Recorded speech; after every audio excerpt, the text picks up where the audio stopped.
প্রথম হচ্ছে এই সাফল্য যে জনগণ এখানে গণহত্যা যা শেখ হাসিনা চালিয়ে গিয়েছিল 5ই আগস্টের পর থেকে জনগণ উত্তেজিত হয়েছিল, কিন্তু তারা কন্ট্রোলে ছিল। ইউনূস সাহেব সরকার গঠনের পর আরো আস্থা এসেছে। আমাদের দুর্ভাগ্য, আমাদের রাবিশ কুমাররা বাংলাদেশে থাকে না। আপনারা আছেন লন্ডনে, অস্ট্রেলিয়ায়, আমেরিকায়, কানাডায়। তো সেই রাবিশ কুমারের ভাষায় গদি মিডিয়া, অর্থাৎ হিন্দিতে গদি মানে বাংলায় কোল, মোদির কোলের মিডিয়া সহ সব মিডিয়া দেখবেন আপনি পাতলা পায়খানার মতো শুরু হয়ে গেছে। যে দেশকে আমরা বানিয়েছি বা তাদের ভাষায় পাকিস্তানকে দুটুকরো করেছি, সেই দেশের অনির্বাচিত সরকার এত বড় কথা বলতে পারে? আমি প্রশাসনের সংস্কার কমিটি, মুহিত চৌধুরী সাহেব উনি যোগ্য সিএসপি, আর যাই হোক না কোনো আওয়ামী লীগের নেক্সাস নেই বা আওয়ামী সুবিধাভোগীও না। ইফতেখারুজ্জামান সাহেব তো সমভাবে সব সরকারের সময় নির্যাতনের, মানসিক নির্যাতনের শিকার, দুর্নীতির বিরুদ্ধে কথা বলায়। তো he is the right person in to my small understanding. জি, ধন্যবাদ। দেখেন, আজকে আমাদের বিপ্লবী সরকারের, কারণ আমি এটাকে কখনোই অন্তর্বর্তীকালীন বা আপনার তত্ত্বাবধায়ক তো প্রশ্নই ওঠে না, সরকার না, এটা হচ্ছে শত শত শহীদের রক্তের উপর দাঁড়িয়ে বাংলাদেশকে মেরামত করার সরকার। বিপ্লবী হতে পারে গণঅভ্যুত্থানের ভিত্তিতে সরকার। এবং আজকে ডক্টর মোহাম্মদ ইউনূস সাহেব তার ভাষণে যেটা বলেছেন, একটি লাইন, এইটা গত 53 বছরে আমি কারো কোনো সরকার প্রধানের কাছ থেকে শুনিনি। উনি পরিষ্কার বলেছেন যে আমরা মিডিয়াগুলোতে বলে দিয়েছি মন খুলে সমালোচনা করেন এবং আপনাদের মিডিয়ার আরো সুযোগ সুবিধা বৃদ্ধি এবং এটিকে স্বাধীন রাখার জন্য একটা মিডিয়া কমিশনও গঠনের জন্য ওনারা সক্রিয় চিন্তায় রেখেছে। তো ডক্টর মোহাম্মদ ইউনূসের কথার প্রতিধ্বনি করেই বলি যে আমাদের বাংলাদেশের মুশকিল হয় কি, আমরা মুক্তিযুদ্ধের পরে, মুক্তিযুদ্ধের সর্বাধিনায়ক, যাকে সংবিধানই সর্বাধিনায়ক মনে করেছিলেন এবং বাঙালি জাতির স্বাধীনতা আন্দোলনের অবিসংবাদিত নেতা, পরবর্তীকালে যাই বিতর্কিত হোক, তো বঙ্গবন্ধু শেখ মুজিবুর উপর আমরা সমস্ত আস্থা স্থাপন করেছিলাম। আমাদের এখনো আইনজীবী বেঁচে আছেন, ব্যারিস্টার এম আমিরুল ইসলাম, ওই সংবিধান প্রণয়ন কমিটির অন্যতম নেতা। আমি আজ থেকে প্রায় 14-15 বছর আগে তাকে প্রশ্ন করেছিলাম যে স্যার, আমাদের সংবিধানে এত ক্ষমতা কেন প্রধানমন্ত্রীর হাতে, বা ইভেন 72-এর সংবিধানও আপনারা বিচারপতি নিয়োগের আইনটা করে গেলেন না সংবিধানে, পিএসসি সার্ভিস, পাবলিক সার্ভিস কমিশনে আইনটা করে গেলেন না, কিন্তু সবগুলোই আপনি বলে দিলেন ভবিষ্যতে হবে। উনি একটা খুব সরল স্বীকারোক্তি করেছিল ব্যারিস্টার এম আমিরুল ইসলাম, যে মামুন, আমরা সবাই বঙ্গবন্ধুর উপর অস্বাভাবিক আস্থা এনেছিলাম যে উনি সব করে দেবে। এই জন্য আমি কোনো মানে বক্তব্য দেওয়ার আগে আমি বলি, বাংলাদেশের মানুষরা নাগরিক হয়ে দায়িত্ব পালন করেছে খুব কম সময়। যখনই তারা নাগরিক হয়ে দায়িত্ব পালন করেছে তখন 1952 হয়েছে। যখনই তারা নাগরিক হয়ে দায়িত্ব পালন করেছে তখন 1969 হয়েছে, 1971 তো বটেই, বা 1990। আপনি যখনই আপনার অধিকার, আপনার বিবেক, আপনার চিন্তা, আপনার দেশপ্রেম কোনো নেতা নেত্রী বা কোনো ব্যক্তির কাছে বন্ধক দিয়ে দেবেন, আপনার সেই অধিকার হারিয়ে যাবে। এখনো আপনি ভুল করবেন যদি ডক্টর মোহাম্মদ ইউনূস স্যারের উপর অন্ধের মতো অনুকরণ করেন, এবং ডক্টর মোহাম্মদ ইউনূসও সেটা চান না, আজকে বক্তৃতায় ক্লিয়ার করেছে। তো এখন আপনি যদি 1 মাসের কথা বলেন, তো প্রথম 1 মাসে তো এই যে আওয়ামী লীগের সাধারণ সম্পাদক ছিল, এখনো আছে বোধহয়, সাবেক যোগাযোগ মন্ত্রী, ফ্যাসিস্ট সরকারের সেকেন্ড ইন কমান্ড জনাব ওবায়দুল কাদের বলেছিল, যেদিন আওয়ামী লীগ ক্ষমতায় থাকবে না 1 রাতে 10 লাখ লোক মারা যাবে। আরেক নেতা বলেছিল 1 রাতে 5 লাখ আওয়ামী লীগের লোক মারা যাবে বা দেশের জনগণ মারা যাবে। সবচেয়ে বড় কথা, হতাহত একেবারেই নগণ্য, 1-2টা বিচ্ছিন্ন ঘটনা ছাড়া।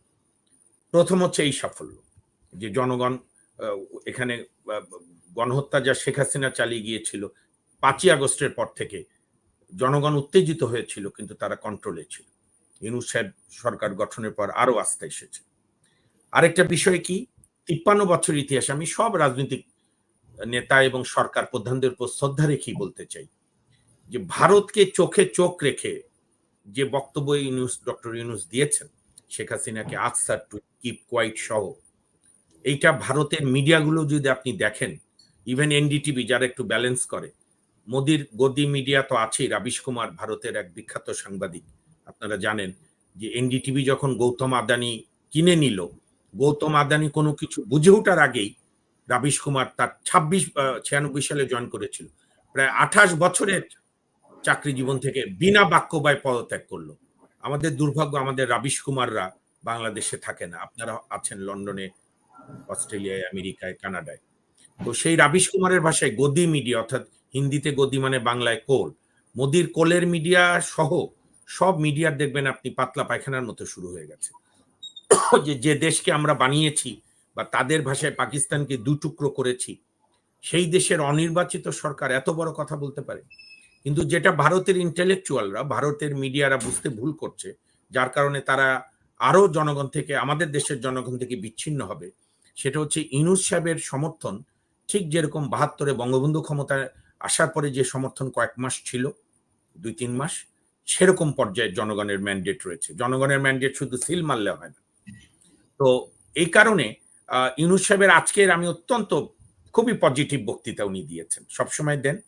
দেখেন যে 6টি কমিশন করেছে, তার সরফরাজ চৌধুরী সাহেব পুলিশের, ওনার ব্যাকগ্রাউন্ড ছাড়া বাকি 5 কমিশনকে আমরা দীর্ঘদিন ধরে চিনি।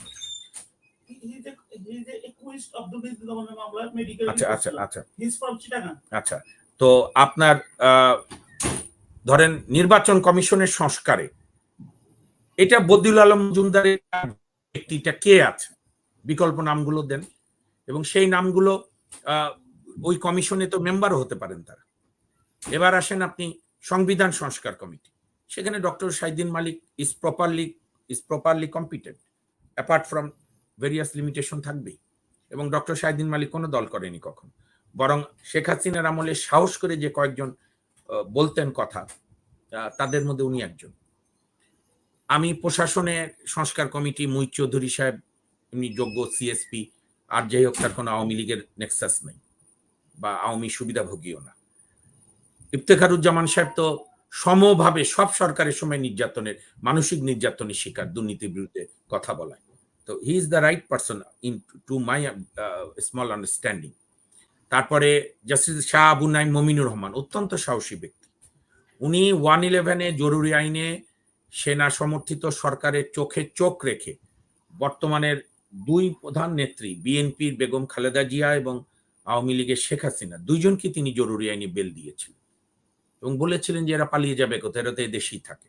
যদিও আপিল বিভাগ যুগে যুগের মতো যে দালালি করে সরকারের, জাস্টিস রুহুল আমিনের নেতৃত্বে চিফ জাস্টিস, যাকে মেজর রুহুল আমিন আখ্যা দিয়েছিল জনগণ 111-এ, এই তাদের জামিনে স্টে করেছে।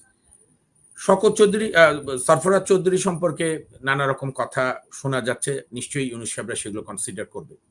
তো আমি যেটা মনে করি যে একটা তো আইডিয়া দিলেন উনি, যে উনি 6টা সেক্টরের সংস্কার চান। আমি ওয়াজিদ ভাইয়ের সঙ্গে একমত। আমার দৃষ্টিতে আপাতত গুরুত্বপূর্ণ কোন সেক্টর বাদ নাই, অন্যান্য প্রতিষ্ঠানগুলো রদবদল সেটা হচ্ছে। যেমন আপনি আইন ক্ষেত্রে বলছেন, আমাদের বাংলাদেশের অ্যাটর্নি জেনারেল হিসেবে যাকে নিয়োগ দিয়েছে ডক্টর ইউনূস সাহেবের সরকার, জনাব মোহাম্মদ আসাদুজ্জামান, অত্যন্ত কম্পিটেন্ট লয়ার, এবং উনি অ্যাটর্নি জেনারেল হয়ে যে ইন্টারভিউ, উপদেষ্টা নিয়েই তো বিভিন্ন বিতর্ক তৈরি হয়েছে, আইন উপদেষ্টা নিয়ে বিতর্ক তৈরি হয়েছে, তারপরে আরো অনেক উপদেষ্টা নিয়েই বিতর্ক আছে, তার মধ্যে দুর্নীতি হয়তো বন্ধ হয়েছে কিন্তু ম্যাসাকার বেড়েছে, আমরা তো দেখতে পাচ্ছি দখলদারি, তো এগুলো তো বেড়েছে। না সেটা ঠিক আছে, আমি একটু আপনার প্রশ্নের জন্য অসংখ্য ধন্যবাদ, আমি উত্তর দেওয়ার চেষ্টা করছি।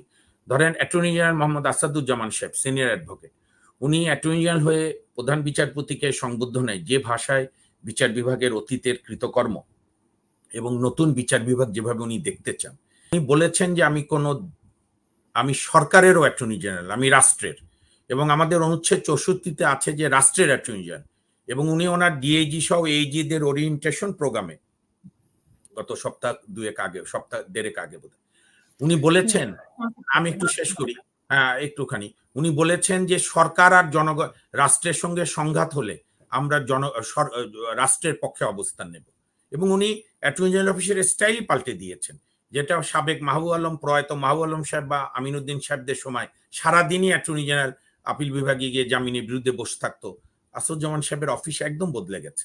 কাজে পজিটিভ যে সংস্কার হচ্ছে এটা সত্যি। নানা বিষয় শোনেন, নানা বিষয় বিতর্ক থাকবে, আমি এটাকে বলি কি জানেন, আপনি chair makes a man perfect. ওনারা যে কমিশনে 6 জন হয়েছে, আমি ধরেন সবার প্রতি শ্রদ্ধা রেখে বলছি, ওনারা দায়িত্ব পালনে গিয়ে যদি কোনো ব্যর্থতার পরিচয় দেয় আমাদের সমালোচনার পথ খোলা থাকবে।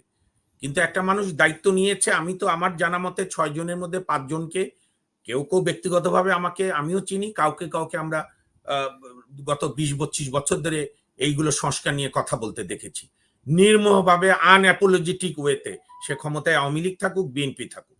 তো সেই লোকগুলো এবং আরো সদস্য ওই কমিশনগুলোতে এই সরকার দেবে, সেখানেও আমরা যে যার মতো ভূমিকা রাখি। কারণ আমাদের এই ক্যারাভানটা, বাংলাদেশ নামক রাষ্ট্রটাকে তো পরিচালিত করতে হবে এবং দিনের শেষে নির্বাচিত সরকাররাই দেশ চালাবে, জনগণের ম্যান্ডেট প্রাপ্ত সরকার। কিন্তু আপনার ম্যান্ডেটের জন্য ছটফট করে আপনি যে দখলবাজি বলছেন, এখন সেখানে স্বরাষ্ট্র মন্ত্রণালয় নিশ্চয়ই উদ্যোগ নিতে হবে। এখন পরিষ্কার দখলবাজি করছে বিএনপির পরিচয় দিয়ে। এখানেই তো সমস্যা। আমাদের পররাষ্ট্র উপদেষ্টা, স্বরাষ্ট্র উপদেষ্টা, তারপরে আমাদের আইন উপদেষ্টা, আমরা খুব কার্যকর ভাবে ওনাদের ভূমিকাটা খুব কম দেখতে পাচ্ছি। ওনারা শুনছেন এটা। ধরেন বিএনপির ভারপ্রাপ্ত চেয়ারম্যান জনাব তারেক রহমান সাহেব অক্লান্ত পরিশ্রম করছেন।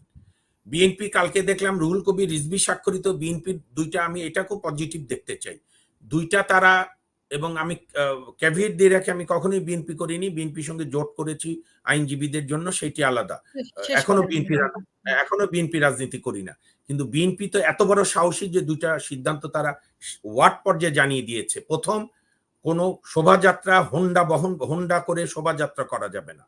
নাম্বার 2, অহেতুক ব্যানার ফেস্টুন দেওয়া যাবে না এবং অহেতুক পাবলিক প্লেসে মিটিং করে মানুষকে বিব্রত করা যাবে না।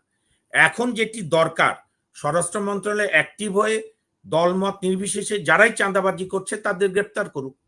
বরং আমার একটা অনুযোগ আছে এই সরকারের প্রতি, যে কেন যেন ওনারা বিগত গণহত্যাকারী সরকার এবং সরকারের মন্ত্রী এবং সরকারের বুদ্ধিজীবীরা, সরকারের কালচারাল উইং, সরকারের পলিটিক্যাল উইং, সরকার মানে ফ্যাসিস্ট সরকারের ফিনান্সিয়াল আপনার যেটাকে বলে অলিগার্কটা, তাদেরকে বিচার প্রক্রিয়ার কাজ দ্রুত শুরু করতে হবে। এবং প্রক্রিয়া শুরু মানে কি, যেহেতু তারা পালিয়ে না যায়, নিরাপত্তা জালে রাখতে হবে অথবা দ্রুত গ্রেপ্তার করে বিচারের প্রক্রিয়া এবং ন্যায় বিচারই করুক। আমরা বলছি না কালকেই ধরো পরশু দিনই গিয়ে রায় দিয়ে দাও, সেই রায়ও টিকবে না। 111-এ যে ভুলটা হয়েছিল, সব লোকজনকে ধরে 1 মাসের মধ্যে ক্যাঙ্গারু কোর্টে বিচার করে হাইকোর্টে গিয়ে সব আপনার খালাস পেয়ে গিয়েছিল, তারাই গত 15 বছর আমাদের গণতন্ত্রের সবক দিয়েছে। সুতরাং আবেগটা, আজকে ইউনূস সাহেব যে ভাষায় বলেছেন, আমারও মানে আমিও তো অস্থির হয়ে গেছি বা আছি, কিন্তু ইউনূস সাহেব বলেছে অস্থিরের কারণও আছে, ধৈর্য হারারও হওয়ার কারণ আছে, কিন্তু আবার সময়ও দিতে হবে। আপনি ধরেন 2-1টা নিয়োগ ছাড়া আমার দৃষ্টিতে খুব বেশি বিতর্ক হয়নি। আবার এটাও সত্যি যেটা ওয়াদুদ ভাই বলেছেন, ধরেন আমরা যদি আজকে শকত ভাইকে কোনো রাষ্ট্রীয় জায়গায় নিয়োগ দিই, তো শকত ভাইয়ের রাজনৈতিক বিশ্বাস তো আমরা জানি। তা এখন আমরা দেখব শকত ভাই ওই চেয়ারে বসে, ওই সাংবিধানিক পোস্টে বসে বা কোনো কমিশনে বসে ওনার দায়িত্ব পালনে যতটা সম্ভব টার্মস অফ রেফারেন্স অনুযায়ী কাজ করছে কিনা। আপনি নন পলিটিক্যাল এলিমেন্ট হলেই যে সে ভালো হয়, আপনাকে আমি একটা শেয়ার করে শেষ করি। আমাদের হাইকোর্ট বিভাগে, আমি তো 27 বছর দেশের সাংবিধানিক আদালতে প্র্যাকটিস করি, মানে সাংঘাতিক আওয়ামী লীগ ভক্ত বা সাংঘাতিক বিএনপি ভক্ত, তাদের মধ্যে ভালো জজ পাওয়া গেছে, কিন্তু শুধু জজ হওয়ার জন্য আওয়ামী লীগ বা বিএনপি চামচামি করেছে। তারা দেখেছি, ওই যে ইংলিশে কথা আছে না, ক্যাথলিক মোর দ্যান পোপ, পোপের চেয়েও বেশি খ্রিস্টান হওয়ার চেষ্টা করে। তো সেরকম ব্যক্তিও আমরা দেখেছি। কাজে আমি মনে করি আজকে ইউনূস সাহেবের ভাষণ অত্যন্ত পজিটিভ, তার শব্দ চয়ন তো অসাধারণ, তার যে সারা বিশ্বে তার যে ভক্ত কেন বাঙালি আবার নতুন করে বুঝতে পারছে। এবং দেখেন, কোনো প্রতিহিংসার চিহ্ন মাত্র নাই। উনি বলছেন যে ন্যায় বিচার করেন, জাতীয় ঐক্য করেন। এই ইউনূস সাহেবকে তো শেখ হাসিনার শেষ আমলেও একজন 80 বছরের ঊর্ধ্ব বয়স্ক মানুষ লেবার কোর্টে 8 তলায় সিঁড়ি বেয়ে তাকে উঠতে বাধ্য করেছিল হাসিনার ফ্যাসিস্ট সরকার। এখান থেকে তো উনি একটিও ব্যক্তিগত কোনো রিভেঞ্জের কথা বলছেন না। হ্যাঁ, আজকে ইউনূস সাহেব যেহেতু বলেছে, আমরা আপনার টকশো সহ সব জায়গায় বলছি, আমরা তো বলছি এই সরকারের কার্যক্রমে দ্রুত গতি চাচ্ছি, এবং নিশ্চয়ই ইউনূস সাহেবরা বুঝেছেন বলেই আজকে কিন্তু 6টা সেক্টরে সংস্কারের একটা যাত্রা শুরু করেছে। এবং আমি বিশেষ করি, ওনারা চাপিয়ে দেয়নি, ওনারা বলেছে এই কমিশন সম্পূর্ণ হবে, 1 অক্টোবর থেকে কাজ শুরু করবে। সব সেক্টরের মানুষের, যেমন বিচার বিভাগে নিশ্চয়ই সাবেক বিচারপতি, আইনজীবী, বুদ্ধিজীবী, জনগণ সবাই মালিক, ছাত্র জনতা, শ্রমিক প্রতিনিধি, বুদ্ধিজীবী, শিক্ষক, বিশেষজ্ঞ, সাবেক সেনা অফিসার, অধ্যাপক, আইনজীবী তো বটেই, সবার বক্তব্য নেবে, সেই বক্তব্য উপদেষ্টা মণ্ডলীতে আলাপ করবে, আবার তারা রাজনৈতিক দলগুলোর কাছে ব্যাক করবে সংস্কার সম্পন্ন করার আগে। আমার মনে হয় যে আমরা সবাই সহায়তা করি, সবাই অন্তত ক্ষমতায় যাওয়ার উদাগ্র বাসনা আপাতত একটু স্থগিত রাখি, কারণ অপ্রিয় কাজগুলো এই সরকারই করুক। রাজনৈতিক সরকারগুলো যে কোনো সংস্কার করে না, এইটা আমাদের গত 53 বছরের অভিজ্ঞতা। আমরা 72-এ ব্যর্থ হয়েছি, আমরা 90-তে ব্যর্থ হয়েছি, আমরা 2024-এ ব্যর্থ হতে চাই না। ব্যর্থ হতে চাই না। অসংখ্য ধন্যবাদ। আমি